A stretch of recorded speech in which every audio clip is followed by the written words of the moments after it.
Joining me today is Union Minister Mr. Jyotiraditya Scindia. Mr. Jyotiraditya Scindia, as we speak today, the legend whose name, whose work actually personified trust, dignity, and ethics is bidding farewell. How do you remember Mr. Ratan Tata, a man who was a living legend?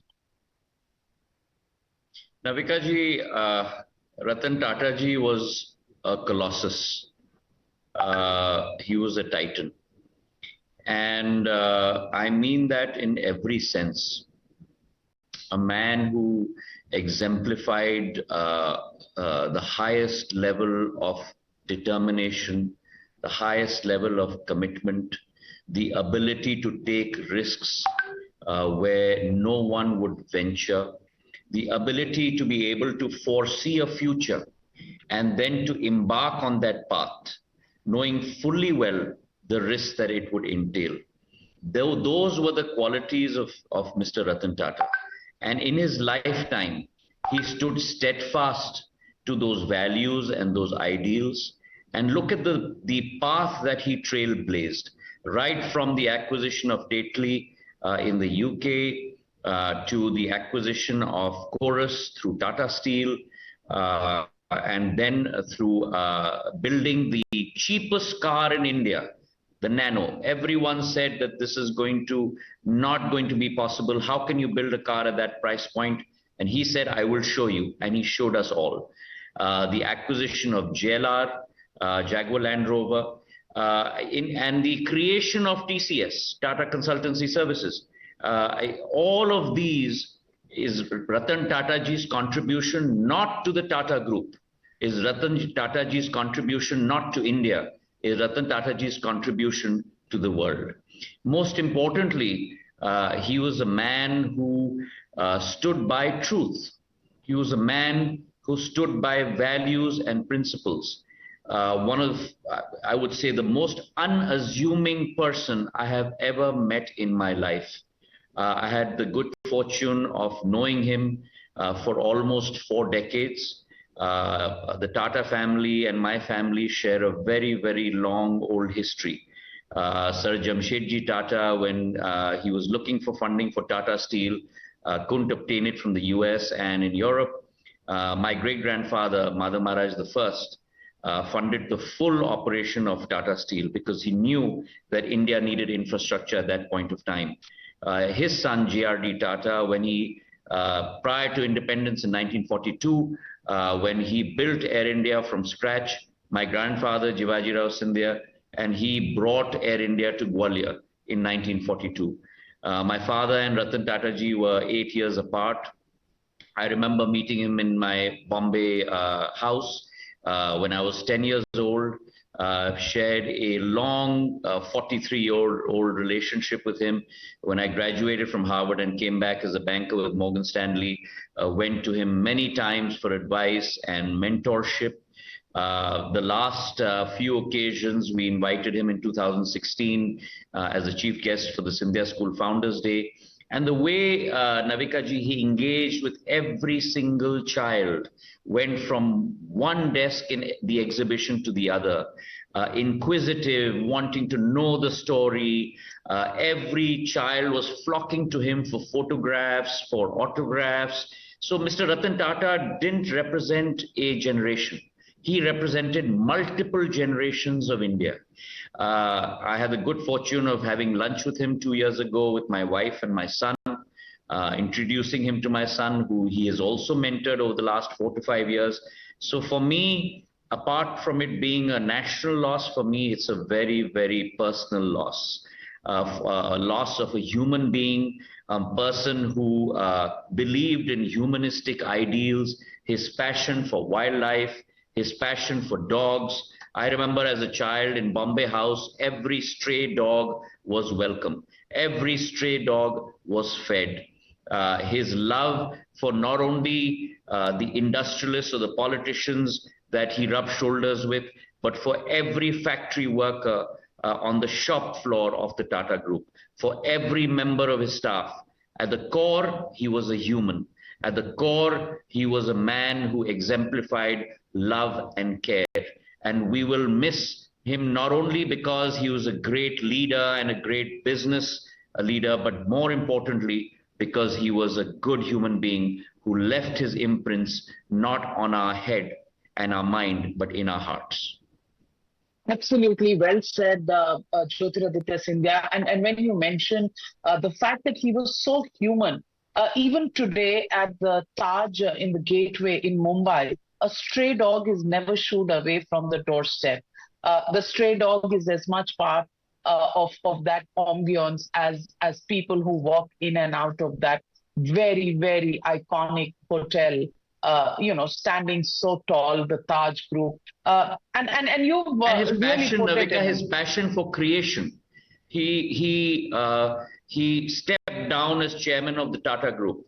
But what did he do? He immediately started a venture fund where he would engage with the next generation. What are the new ideas? He had a deck of 14 slides that he would put together. And what is the value that you want to create? How do you want to serve people? So even at the ripe age old of 86, he was still connecting with the 14-year-old, with the 15-year-old, with the 16-year-old. How many people in the world, forget about in India, have that ability? That for us is Ratan Tata, a Ratna of India, a titan. And that's what we will miss most importantly.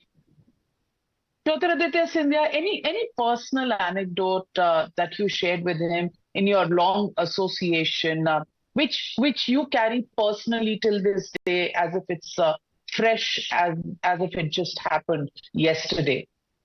Anything you can share with our viewers tonight? Many anecdotes. I remember when I came back from Harvard University and I had joined Morgan Stanley and I'd gone to meet him as a banker, and I talked to him about my aspirations and what I wanted to do. And he sat me down and he said, I hear you, I understand where you want to go, but also don't forget that your family has always served people. So in whatever you do in life, always keep people first. Maintain a relationship always in your life with people across the board. And that should be the hallmark. Not that he was advising me to go one way or the other, but he said relationships are much, if you want me to sum it up, he said relationships are much more important than transactions. Can you tell us your meeting at lunch with Mr. Ratan Tata when you took your son along? It's a tradition of the family where you first went to him and then when you took your son. Can you share with us the moments that you shared with Mr. Ratan Tata then? Well, we had a very pleasant afternoon, but most importantly, when we met and we sat in his dining room, just look at the capability of the man at 84. His dining table was full of books that he was intent on reading. He just had a hip replacement surgery, so it wasn't easy for him to move around, and my son and I were kind of helping him along as well. And his dining table was full of interesting books that he wanted to read and business plans that he had got through the venture fund that he had put together to invest in startups. And he was going to spend the afternoon after we left going through those business plans. So he was still all excited about creating new paradigms, creating new businesses, looking forward to meeting the next generation of entrepreneurs. That, for you, was Mr. Ratan Tata. And what did he tell your son? If somebody is planning for the next generation, were there any tips that he gave your son which possibly can be tips for the next generation?